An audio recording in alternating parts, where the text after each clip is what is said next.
Good evening and welcome to the District of Sechelt regular meeting of Council of Wednesday, June 1st. Wow, June 1st already. I'd like to acknowledge that we are on the territory of the Sechelt Nation. And I would like to amend the agenda to add item 4.2, a proclamation regarding the Salish Sea that came in just a couple of days ago. Any other additions or deletions of the agenda? Thank you. I'd look for a motion to adopt the agenda as amended. Moved, seconded, all in favor? Thank you. Are there any declarations of conflict in the meeting tonight? Seeing none, I'd look for a motion to receive all the staff reports. Moved, seconded, all in favor? Thank you. And we're going to move on to proclamations. So our first proclamation is regarding Sunshine Coast Pride Month. This is item 4.1, and we actually have a delegation in the audience here. So this is a proclamation for Sunshine Coast Pride Month, June 2022. Whereas the District of Sechelt and Sunshine Coast as a whole has a large and diverse multi-generational, multi-ethnic, 2SLGBTQIA+ community who honor a culture that is distinct and vibrant with its own history and traditions. And whereas traditionally in June, Sunshine Coast Pride Month celebrates 2SLGBTQIA+ people, arts, culture, and recreation, and provides an opportunity for the whole 2SLGBTQIA+ community to identify and connect with each other. And whereas social, emotional, and cognitive isolation are key factors in the disproportionate risk for suicide, substance abuse, and addiction within the 2SLGBTQIA+ youth population, Sunshine Coast Pride Month provides vital opportunities for 2SLGBTQIA+ youth to identify and connect with their peers and elders which enables a sense of belonging, which contradicts the risk factors, and strong community saves lives. And whereas we as 2SLGBTQIA+ community members or as allies all strive to create a healthy, supportive, welcoming, safe, and inclusive community free from prejudice and discrimination, which we can all call home. Now, therefore, I, Darnelda Seegers, on behalf of the District of Sechelt Council, do hereby proclaim that the month of June 2022 shall be known as Sunshine Coast Pride Month in the District of Sechelt. And Jan, did you want to come and say a few words? Thank you.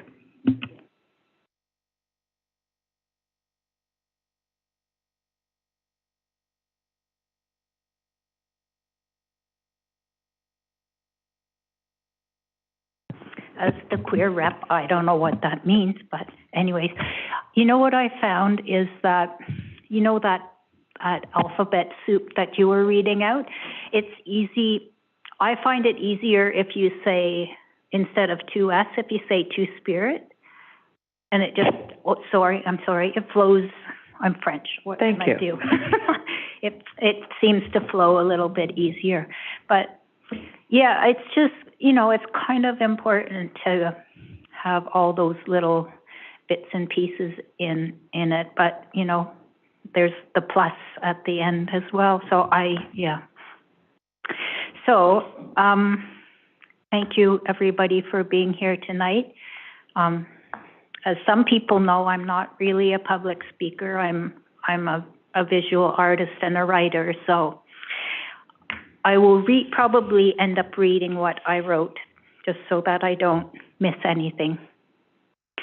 So I sort of look around the chamber, and I'm aware that each of us has stories of how we got here and how far we've come. Some of us may have been born here. Some of the people here, I don't know. Anyways, I'd like to acknowledge many of us are settlers on traditional Sechelt land, and the people who are the keepers and the stewards of the land, sea, sky, beings, and spirit. I would like to thank you, the Sechelt people, and may I walk consciously in this place honoring you. thank you to Mayor Seegers and each of the Seashell Council members here for making it known that we, two-spirit, lesbian, gay, bisexual, trans, questioning, queer, intersex, asexual, agender, plus, and all the plus was, and all the other delicious blendings of beingness, and all the other delicious blendings of beingness that we are. Remembering we all matter and that we are all seen. Our skills in the queer community, our talents, our passions have always contributed to the richness of human biodiversity everywhere. So it's really worth celebrating who we are. Nurturing and celebrating queer youth here on the coast in the district of Sechelt is vital. Youth need to feel safe and supported to thrive here. It's not only what youth will contribute in our shared future, but what youth are contributing today. This was Laurie Lusk's raison d'être, and this is why I'm speaking about this. In earlier times, she lovingly referred to herself as your Jewish lesbian mother. Even to me, and I'm like a year older, but she's still my Jewish lesbian mother, and that was just like so great. So as an activist, a thinker, a music conductor, a friend, and really an awesome motivational speaker, they started and directed many programs, not just for youth here on the coast. They are a tour de force, as we know, right? Yeah, it's a profound loss for all of us that Laurie was forced to leave the coast because of the serious housing crisis. I spoke to Laurie and I asked them if it would be okay if I spoke a little bit about, basically on their behalf, and they said that would be fine. So on a lighter note, and about the fluidity of gender, now I would think it would be fair to say that Laurie, if pronouns are they, them, is une parent extraordinaire instead of your Jewish lesbian mother. I feel their loss here every day, and especially at Pride. We worked together on Sunday in the park with Pride for years, and I know that Laurie is still helping people organize Pride here from there in the interior. So there's some big, big hollows to fill, and Laurie did so many things behind the scenes that people now assume are givens. And it was really, really shocking to me that one of the meetings that I attended, putting the Pride events together, people said, well, doesn't it just happen? And it's like, you know what, that's a really interesting example of privilege. Like how that assumption just happens, right? It's like, wow. So I sort of had to say, no, actually, yeah, and I've lived here for 20 years now, so I kind of know how things go, like especially in the queer community. But anyway, yeah, just people's expectations. So we move forward to celebrate Pride Month this year, acknowledging everyone's contributions and participation, and I will hold Laurie close throughout the month. Pride is remembering and reclaiming our history, celebrating our present, and growing into our future. Again, a huge thank you to the people of Sechelt, and I personal gratitude to Carrie-Ann Polson, District of Sechelt, who is so conscientious, thoughtful, and you're so easy to work with. Thank you so much. Generally, I don't like to speak on anyone else's behalf, but I think that I'm okay in including that the Pride Dance Committee and all the dedicated and incredible volunteers that have worked hard to bring Pride 2022 to fruition, that Sechelt is a special place where we can all live and love because of our human biodiversity. Thank you. There's also, I was counting last night, and there's actually 30 scheduled events, 30 public events that are going to take place, and there's going to be other ones that sort of pop up throughout the month. And I think I was talking to Janice about this, like, I kind of think about things. So I was thinking about stats and how that could actually make it seem like there's one event every day, but in actual fact, they're kind of in clusters around the weekend. So, yeah, I just thought, yeah, it's a really interesting sort of take on how stats can be sort of manipulated. All right. Well, Jan, I have a copy of the proclamation that I'd like to present to you. You can Great. take with you. All right. That would be great. Yeah, thank you. Thank you for being here. I guess I could.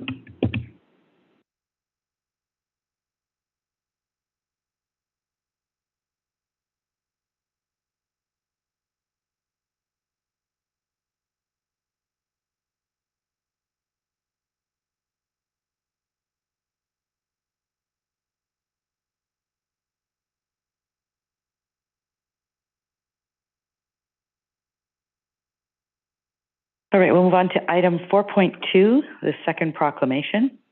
This is the Year of the Salish Sea, June 8th, 2022 to June 7th, 2023.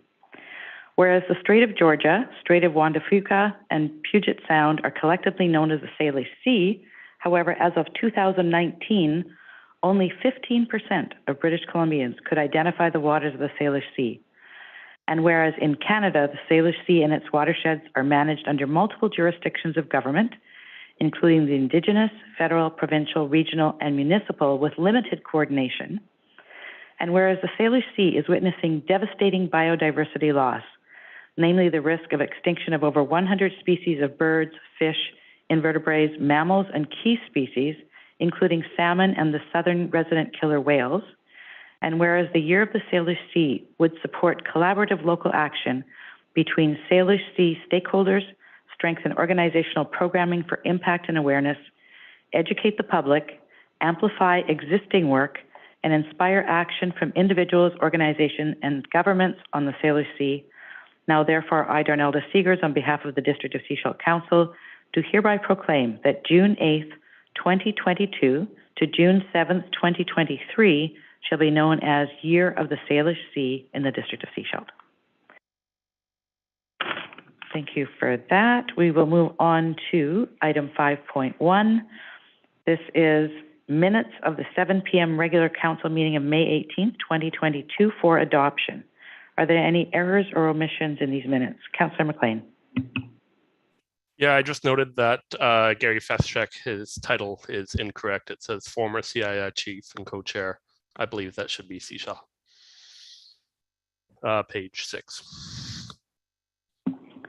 Yes. You have that? Staff have that? Thank you. Any other errors or omissions? All right, I'd look for a motion to adopt as amended. Moved, seconded, all in favor? Thank you. Moving on to item 5.2, minutes of the 3:30 regular council meeting of May 25th for adoption. And any errors or omissions in these minutes? Seeing none, I'd look for a motion to adopt. Moved, seconded, all in favor? Thank you. Any business arising from the minutes?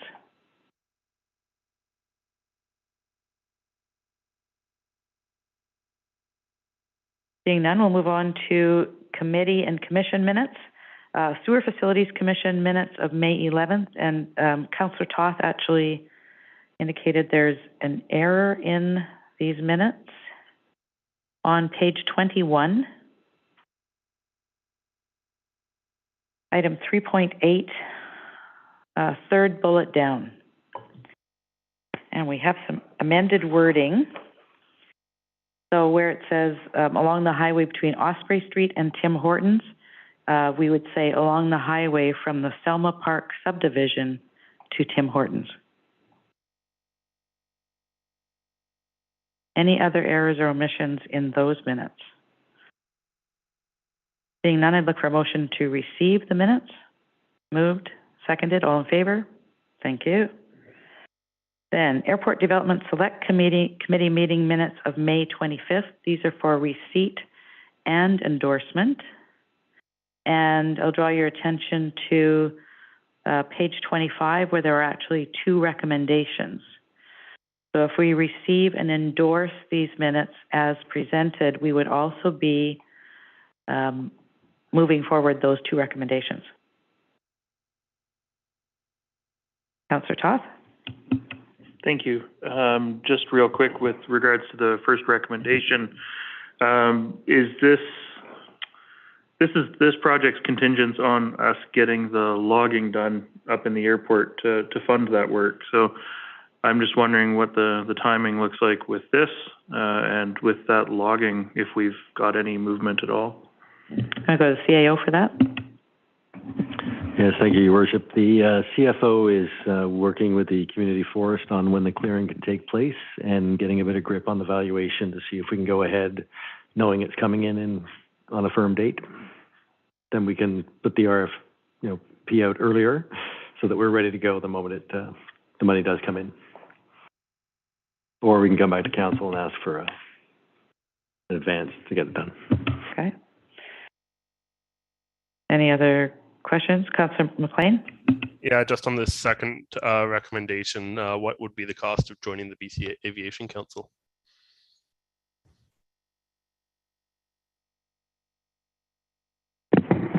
I believe it's $500 per year. Yes. Per year. Okay.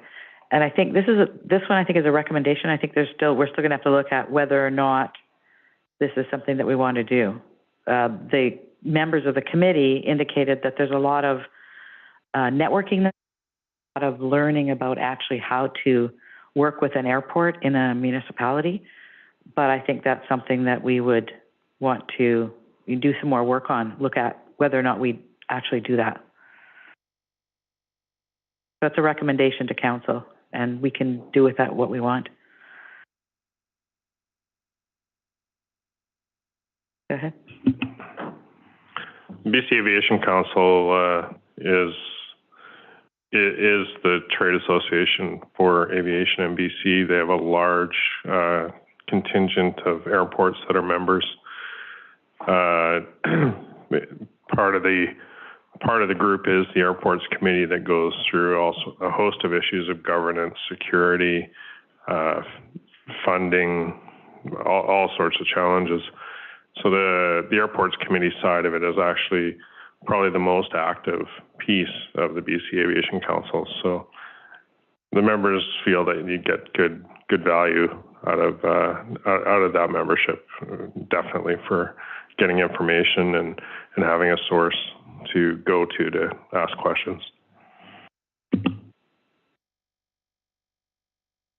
Right, so these minutes are before us for receipt and endorsement. What would you like to do? Councillor Scott, you'll move receipt and endorsement? Yeah. All right, is there a seconder for the recommendation? Seconded, all right. Any other questions or comments? All those in favor? Thank you. Moving on to bylaws. Item 8.1A. This is from the corporate officer. It's District of Sechelt elections and other voting amendment bylaw number 504-2, 2022. And Ms. Frank, over to you. Thank you, Your Worship. This report is in front of Council to present District of Sechelt elections and other voting amendment bylaw number 504-2, 2022. As Council is aware, there will be the next local government election on October 15th later this year, and staff have begun preparations to all the preparations for the election. And the Local Government Act requires that councils adopt a voting bylaw that outlines certain procedures and processes for the election. A recent amendment was made to the Local Government Act that changed mail ballot voting process and requirements. Previously, only electors that were not able to attend in person to vote because they're away or they're sick or and can't attend, only they were allowed to to vote by mail, but with the change to the Act, it now allows all eligible electors to vote by mail, and our current adopted voting bylaw, Section 6 of it, still speaks to the current or previous process. So this bylaw is in front of council to consider the amendments that are noted there. I will say one thing when we get to the bylaw, before you actually give readings to it, I just noticed a minute ago that the title on the bylaw is incorrect. It says bylaw number 504-2-2018, and it should say 5042-2022. So if you wouldn't mind, before you actually read the bylaw, if you could just pass a motion correcting that, please. And that's my report. If you have any questions, I'd be pleased to answer them. Thank you.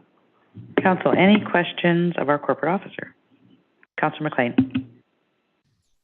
Yeah, thank you. So going into the specifics of the bylaw, bottom of page 28, section 6B2. Just looking for what is the purpose of setting these guidelines for when the mail ballot can be received, and if we can expand that time period at all to enable more accessibility.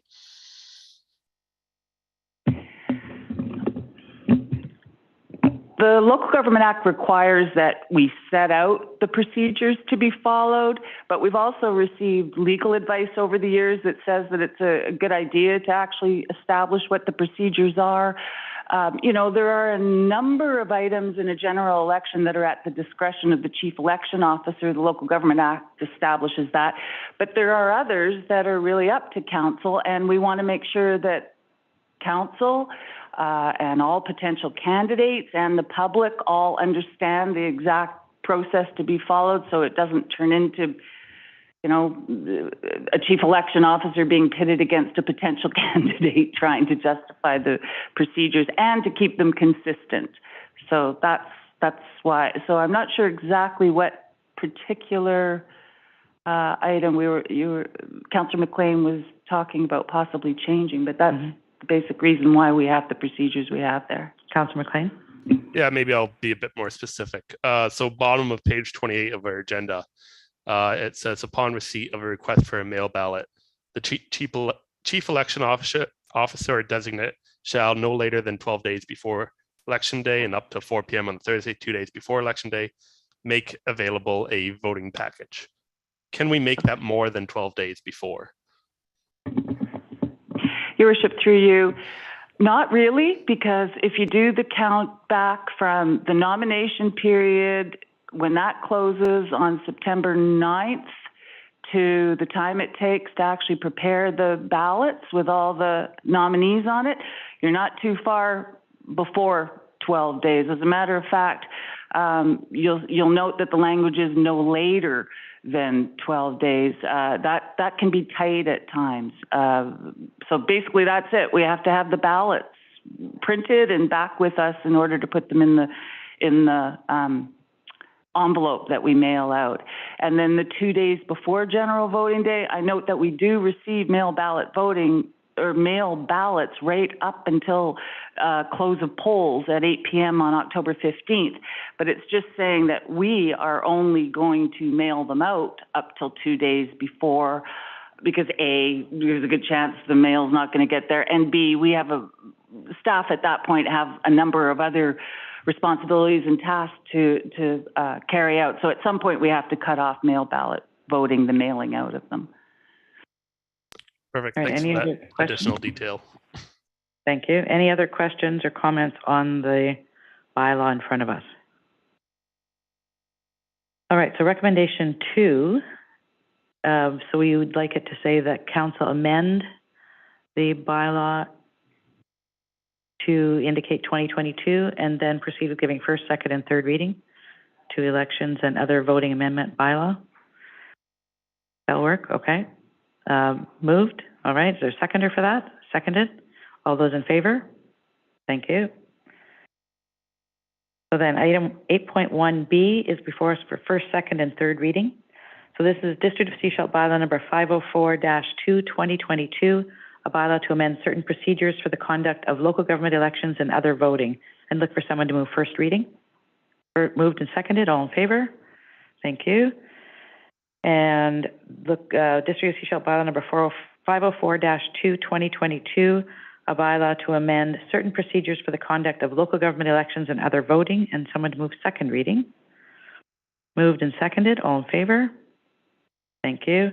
District of Sechelt bylaw number 504-2, 2022, a bylaw to amend certain procedures for the conduct of local government elections and other voting, and someone to move third reading. Moved, seconded. All in favor? Thank you.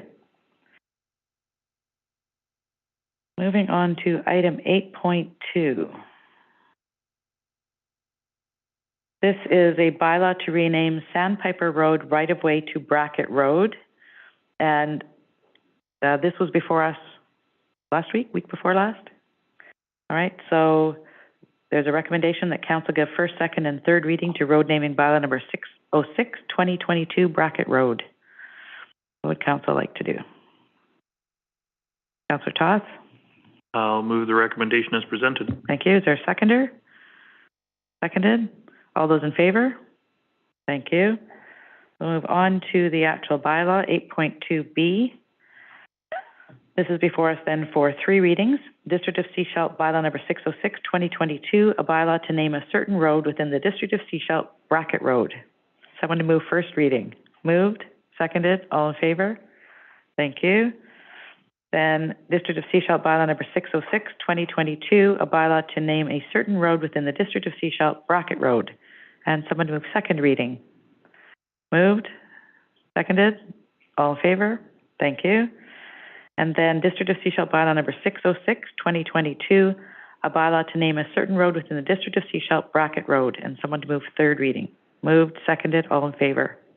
Thank you. Moving on to business items. Number 10.1, liquor license amendment with development variance permit at 5559 Wharf Avenue for batch 44. And Mr. Krovowitz, over to you. Thank you.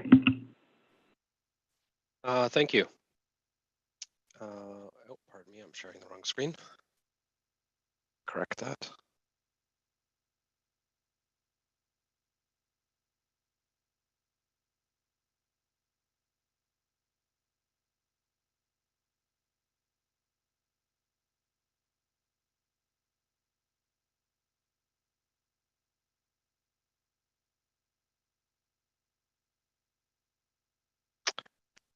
Okay, I think that should be working.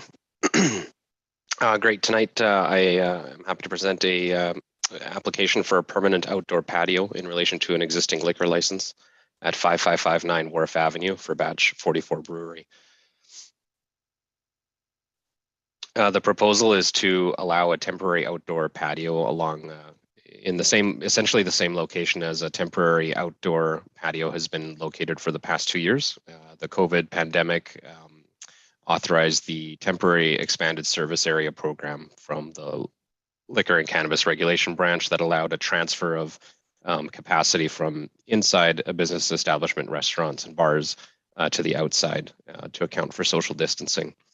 This application is now to permanently keep the outdoor patio in a slightly reduced size to accommodate an additional 34 seats, and the interior occupancy would return to the same rate as prior to the pandemic. The total capacity for the business establishment would be 112 seats.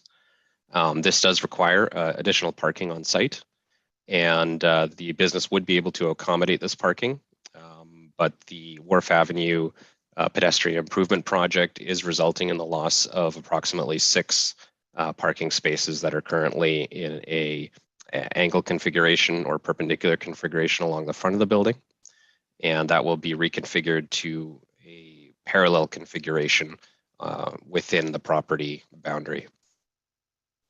So the permanent outdoor patio proposal is an amendment to the existing liquor primary license of 78 people. So that's adding 34 people for a total of 112. The proposed hours for the patio are Sunday to Tuesdays, noon to 10 p.m., and Wednesdays to Saturdays, noon to 11 p.m. And that's in accordance with our noise bylaw and business license bylaw. Council is required to consider these 4 criteria according to provincial regulations around liquor license amendments, and that's the location of the establishment. And staff feel that the location for this outdoor patio is appropriate and has been in place for a period of 2 years. The capacity is also appropriate for the business, as well as the hours of liquor service. The impact of noise on the community in the vicinity is anticipated to be minor, with limited residential use in the area. And there have been no complaints with the existing operation of the patio to date. And the general impact on the community is generally established through the notification requirements. There was an ad in the newspaper about this application, as well as a sign posted on the business. And no communications or no comments have been received to date. There was one comment received in relation to the development variance permit. Those notifications did go out. They were mailed to all property owners within 100 meters of the property. And a letter of support was received from the Legion establishment from their new location on Inlet Avenue in support of the application. So the parking variance is essentially to accommodate the loss of 6 stalls, and the existing configuration is illustrated on the left there, with the new future parking configuration illustrated on the right. So this 6 stall reduction would bring the parking rate to 1 space for every 3.6 seats. And the current bylaw requires parking at a rate of 1 space for every 3 seats. And thank you. That concludes my presentation. Happy to answer any questions. Thank you. Council, any questions?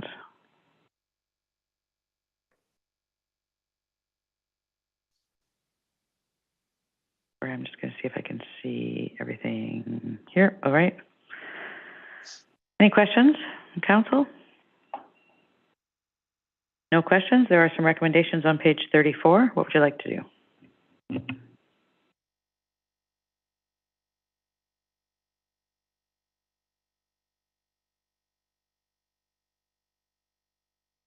Councillor Toth? Thank you. I will move recommendation 2.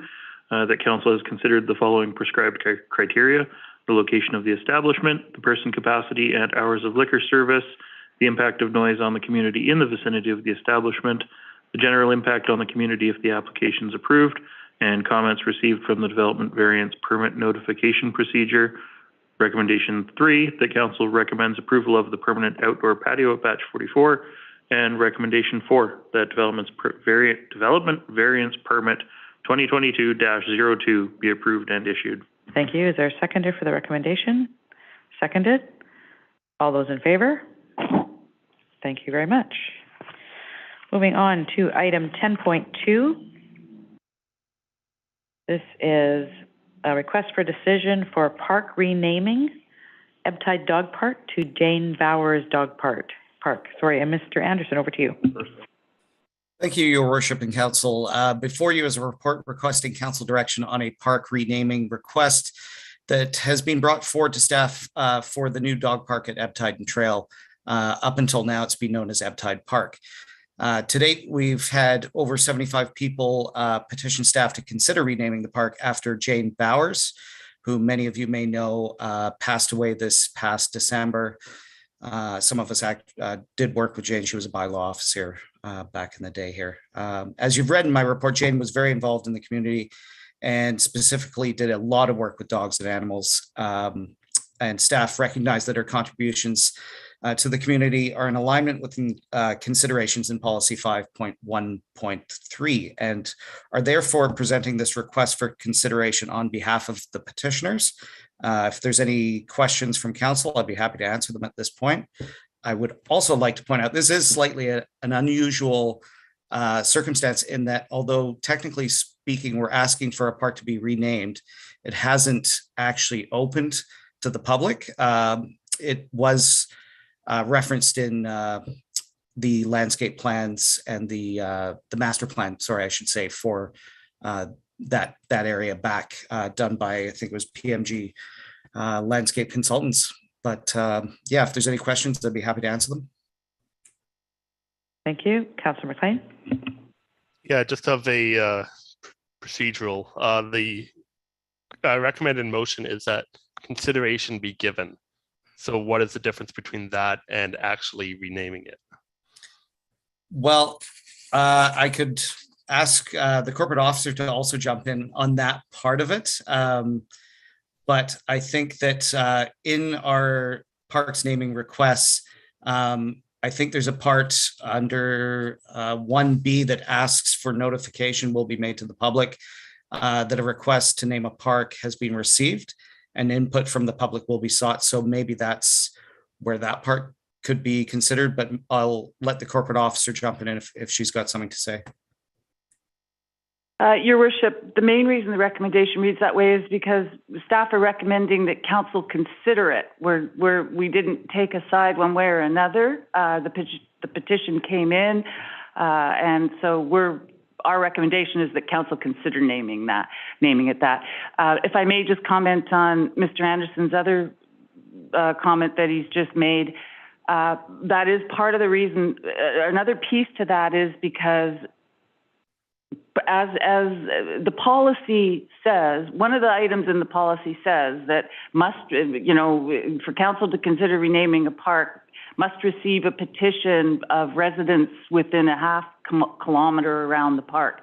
So this is a unique situation. That's not the case in this case. We received an unsolicited petition, and it's not necessarily all from people that live a half a kilometer around the park. So if council were to choose to go ahead and name the park Jane Powers Park, you would also, in essence, be waiving your council policy, which is quite okay. And it's, policies, there's sometimes unique situations that are outside of policy. So that's the other reason, is strictly speaking, the policy, staff note that the policy won't exactly follow this, and you would be waiving your policy. And would we need to indicate that in the recommendation? It would be preferred. You could start the resolution that way, that council policy be waived, and yes. Okay, so that council policy be waived, renaming policy be waived. And then I think what we'd be looking at is recommendation one, option one, sorry, that consideration, and rather than as recommendation 2 as indicated, right? If we're giving consideration, then we choose one of those, 1, 2, or 3 down below. All right. Councilor McLean? Yeah, so just on the topic of waiving the policy, I agree about the 2/3 of the property owners. I don't think that's applicable, as this is a regional park. It'd be used by people all over the district of Sechelt who are dog owners.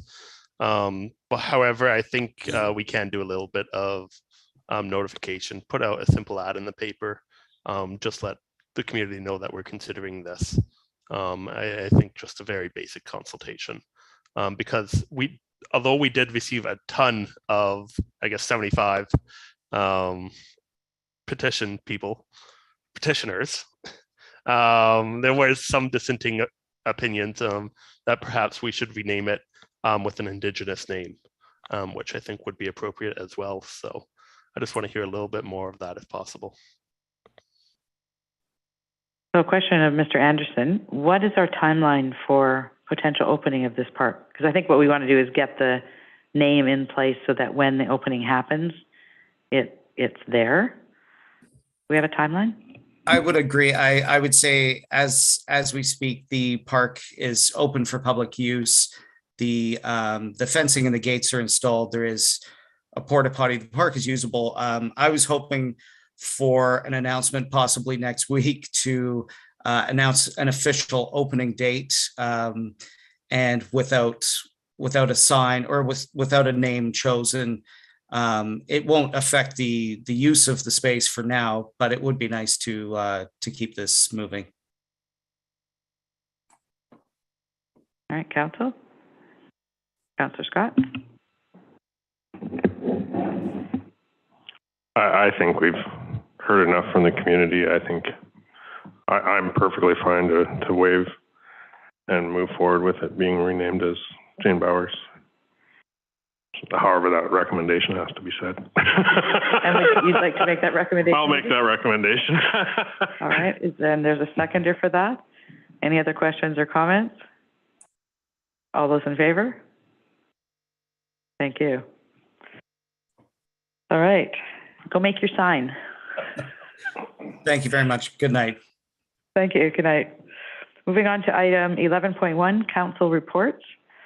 And we'll start at the end of the table with Councillor Kuster and move our way down. And then we've got Councillor Rowe, Councillor Lamb, and Councillor McLean. Thank you.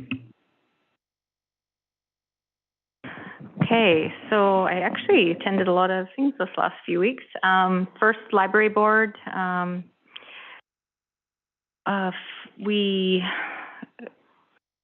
Leanne and her staff, of course, have many programs going on, so I encourage people to go check that out.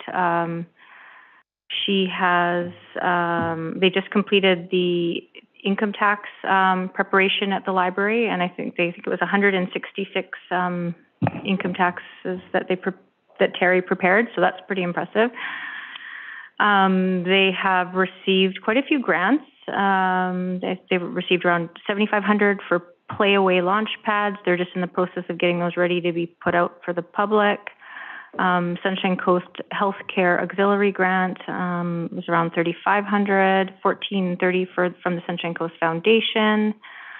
And they also received some provincial funding, around $41,000 to go in for operational, and $10,000 for emergency preparedness. Can't speak. And first aid training for staff and community. So that's really good. And I think that's all I'm going to say about that. I also attended the Youth Advisory Committee. Lots going on. Now that COVID's kind of a little bit back burner, the Camp Elphinstone's open.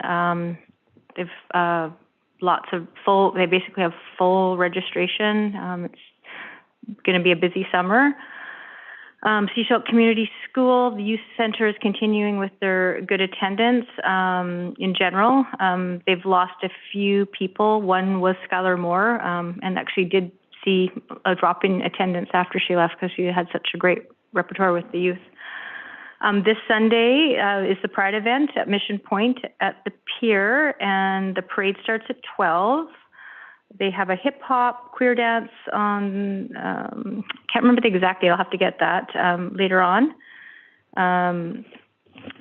One thing to note, the MCFD Children and Family Services, their Seashell office, they're down to 2 social workers. So yeah, it's pretty crazy.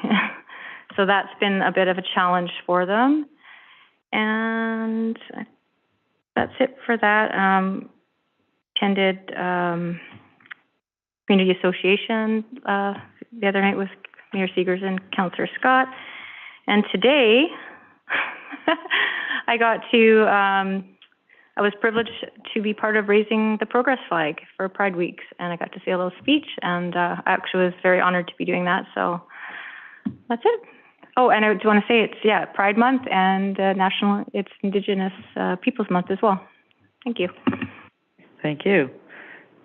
Councillor Toth, you ready? I thought it was going to be turn the microphone on and say I had nothing and turn it off again, but it turns out I actually did a couple things and just forgot that I'd done them. So I attended the update for the zoning bylaw, the open house that was over at Seaside Center. I managed to pop in there. It was sort of from one thing to another and made some time to get in there and check it out. So it was good. Good to see staff out there. Good to see the public engaging. CAIA days, we had a planning meeting. This is for an event for July 1st, Canada Day, CAIA days, however you want to refer to it. We've got the parade and vendor registration open now. So that's available actually through the Downtown Business Association website, seashelldowntown.com. And I attended the airport committee meeting. So it was, I think that's the first airport committee meeting that I had been to. So it was really interesting to see those guys. They're very passionate. They're very enthusiastic. And I think I'll just leave it there. Thank you. Thank you. Councillor Scott. They are very passionate. They get a little over the top sometimes, but they are a good group of guys. So yes, I attended the airport committee meeting. You saw the minutes, and in the agenda today. I also attended the staff meeting, which was it was good. Actually, it was constructive, so I actually enjoyed it. One other thing I attended, and I just want to bring it to light, is Steve Drinkwater, one of the members of the airport committee, invited me to go to Vancouver with them. He is a volunteer pilot with a group called Hope Air, and they're a really amazing organization that their philosophy is people need access to health and medical services, and if they can't afford to travel, you can apply to Hope Air and they will cover the cost of your airfare. They'll cover the cost of your accommodations to travel for medical procedures or operations or cancer treatments or anything along those lines. It's an amazing group, and it's well supported by the local airlines, Pacific Coastal, Harbour Air, and others, but all across Canada. And what this meeting that we went to was the kickoff for what they call a Give Hope Wings expedition. And it's a fundraising expedition where there's a group of 5 pilots from the West meeting up with a number of pilots in Toronto. And these are just general aviation pilots. They've got little 4-seat airplanes. And they travel across the country to various communities spreading the message about Hope Air. And Steve is one of the volunteer pilots, so he's leaving next week. It starts in Victoria, and they travel all the way across to St. John's, Newfoundland, and various stops along the way. So I'd encourage people to maybe take a look at the Hope Air website. It's hopeair.ca. And if you know of anybody that needs to get to Vancouver for treatments and is able to do it by airplane, they could actually apply through Hope Air, and the cost of the airfare to get there and possibly the accommodations would be covered. So it's just they're a good group. Their budget is $7 or $8 million a year, and they do a lot of good with it. Thank you. That's pretty amazing. Councillor Rowe. I've been under the weather. I don't have anything to report this week. Thanks. Thank you. Councillor Lamb. The only thing I have to report is it hasn't rained in 9 days. And it hasn't been below 13 for 9 days. That's my report. Thank you. Councillor McLean. Yeah, thanks. I attended a zoning bylaw virtual workshop last week. I think it was a little shorter than I was expected, but in the meantime, I've received lots of comments about the zoning bylaws. So people are reaching out and they're interested. So I'd love to see that. Ferry Advisory Committee. The relationship between the Ferry Advisory Committee and the BC Ferries is becoming more and more strained with the times. You may have noticed that last week, a new schedule was released last minute, which means once again, bus schedules do not meet up with the ferries. So yes, this is a good change. Ferries were not running on time, so they've added more flex time. But the challenge we're seeing is that this was easily foreseeable. But BC Ferries aren't having these community consultations so we can raise these concerns.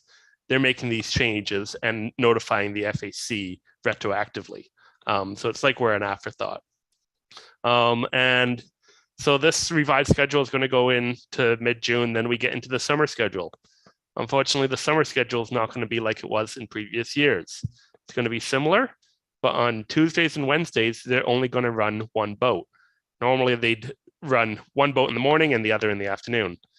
So what this means is if there's a delay in the morning, it's going to compound in the afternoon. So it's going to mean further late sailings. BC Ferries, like everyone else, is having crewing issues. They're giving hiring bonuses out now. So up to $10,000. They're doing referral programs. They're trying to do everything they can to recruit, but they're just not seeing the number of people they need. They recently hired about 850 people across the network. but they're still 160 short for the summer season. So they're going to continue to be constrained in their operations, and particularly in their engineering division. So hoping the best for the summer, but I think it's going to be another challenging summer for ferries, particularly on those Tuesday, Wednesdays.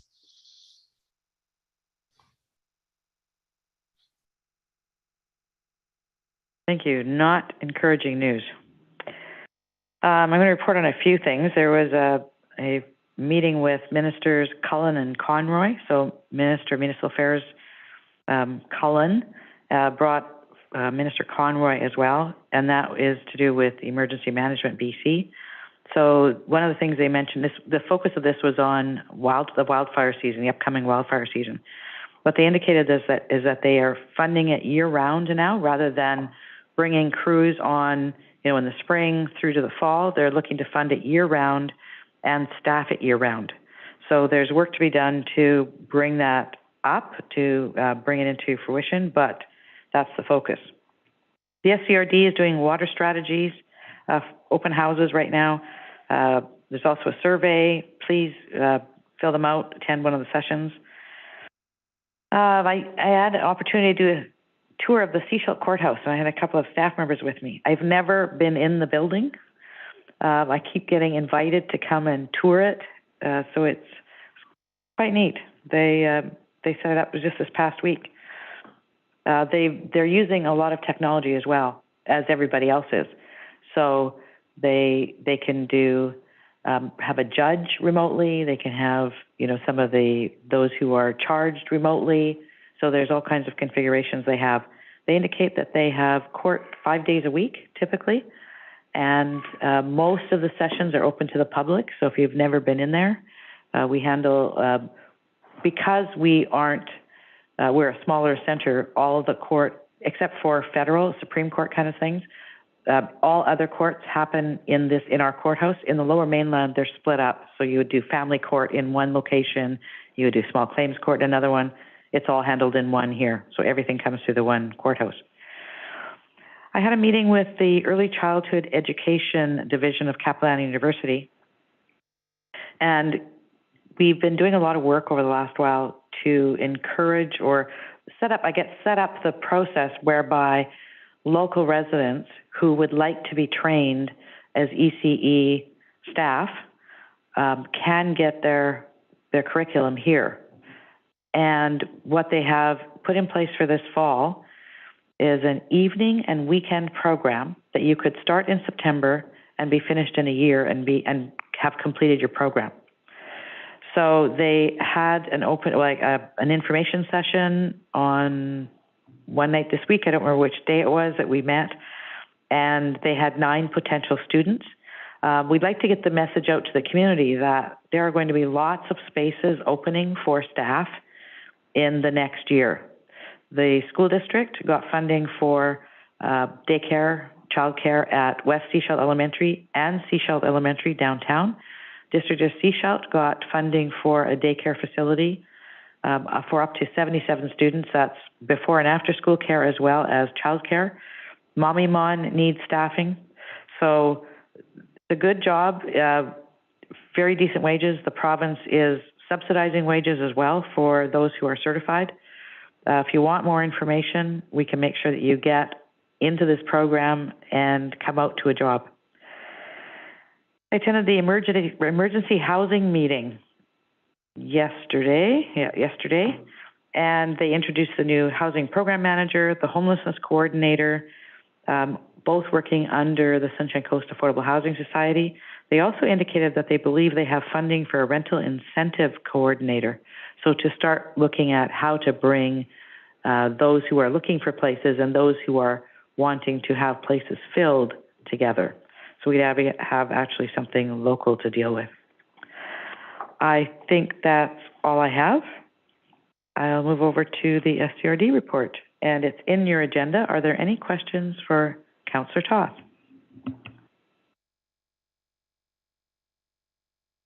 I didn't even get to introduce it, but that's okay. Well, you always just say it. Okay, I always just hear it's in the report, and so if you have questions, ask me, so I just preempted you. I just wanted to say that the one meeting that had the GHG emissions and then the climate risk assessment, it was a very big agenda. So I tried to pull just a couple little snippets out of there, but the link is there. Definitely worth checking out all of the reports that are in that particular agenda. Don't see any questions. We'll move on to item 12.1, release of items from closed meeting. So we have a recommendation on page 49, and that the resolution that Joanne Frank be appointed Chief Election Officer for the 2022 general elections, and that Carrie Ann Polson be appointed Deputy Chief Election Officer be released. Would someone like to make the recommendation? Moved, seconded, all in favor? Thank you. We have no correspondence. Are there any emergency items? No emergency items, Your Worship. Thank you very much. I'd look for a motion to adjourn. Moved and seconded, all in favor? Thank you.